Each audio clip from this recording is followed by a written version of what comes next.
This is an examination of the hidden human condition. This is the Hidden Killers Podcast with Tony Bruschi. The death of Stephen Smith, something that we've been examining for quite some time. Lots of names, lots of accusations, lots of theories, lots of rumors floating for many years, since 2015, when the death of Stephen Smith took place. And not a lot done in terms of from the authorities to quell those rumors, considering they couldn't even get it right that it wasn't a hit and run. But now, obviously, that has changed and the investigation is back underway.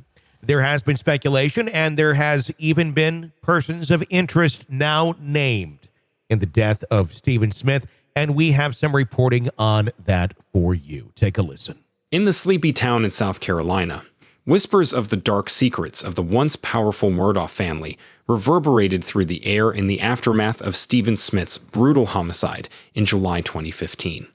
The 19-year-old's lifeless body lay in the middle of the road, miles away from Alex Murdaugh's hunting estate, fueling speculation that the notorious legal dynasty might be entangled in the chilling murder.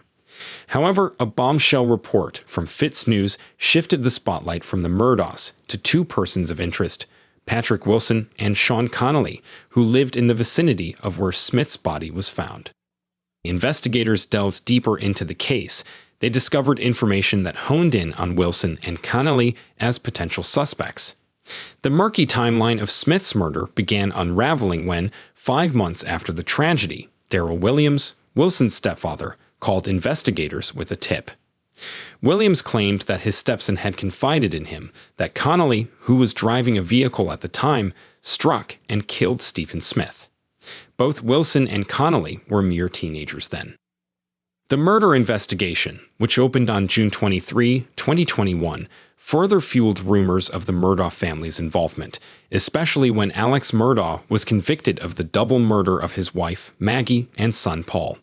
Amidst the swirling speculations, Buster Murdaugh, the living son, vehemently denied any connection to Smith's murder.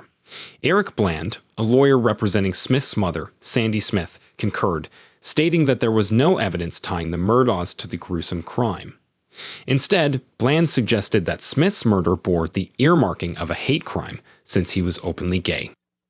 As the investigation continued, initial interviews from 2015 involving Sandy Smith, Stephen's twin sister Stephanie Joyner, a man with whom Smith had a one-night stand, and his then-boyfriend Mark Bickhart, were published by the local news site.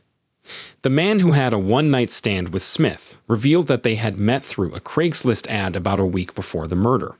Sandy Smith later contacted him, suspecting foul play.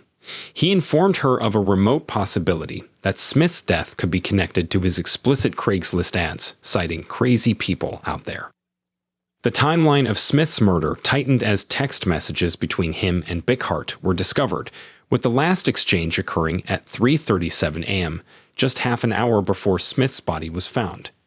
However, pathologist Aaron Presnell's ruling of Smith's death as a hit-and-run faced opposition from highway patrol officers who believed the young man's injuries were inconsistent with her conclusion.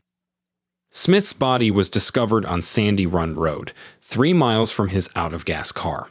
Curiously, there were no tire marks on the road or abrasions on his body, indicating a slide across asphalt or collision debris. His wallet and keys remained in his car, further mystifying the circumstances surrounding his death. Bickhart even suggested that an escort agency Smith had allegedly worked for might have been involved. He recounted one of their final phone calls, during which Smith told him he was out of gas and feared he was being followed. Bickhart recalled hearing Big Mutt tires growing louder, coming towards Smith or driving past him. That, he believed, was the last time they spoke. The haunting story of Stephen Smith's murder unravels, as the shadow of suspicion shifts from the infamous Murdaugh family to two potential suspects, Wilson and Connolly, with each piece of the puzzle falling into place. The truth behind this chilling crime continues to emerge as investigators tirelessly pursue the leads in the case. The lives of those entwined with the murder come under intense scrutiny. Meanwhile, the persons of interest, Patrick Wilson and Sean Connolly, face the unrelenting pursuit of justice as investigators attempt to uncover the truth about their potential involvement in the tragic death of Stephen Smith.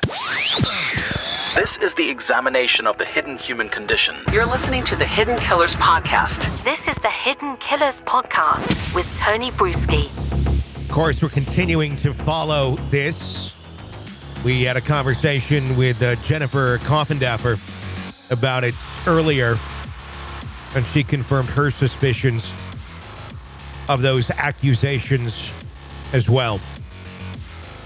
Hopefully, justice is finally brought to the family of Stephen Smith. My name's Tony Bruschi. You can follow me on Twitter at TonyBPod. Stay with us.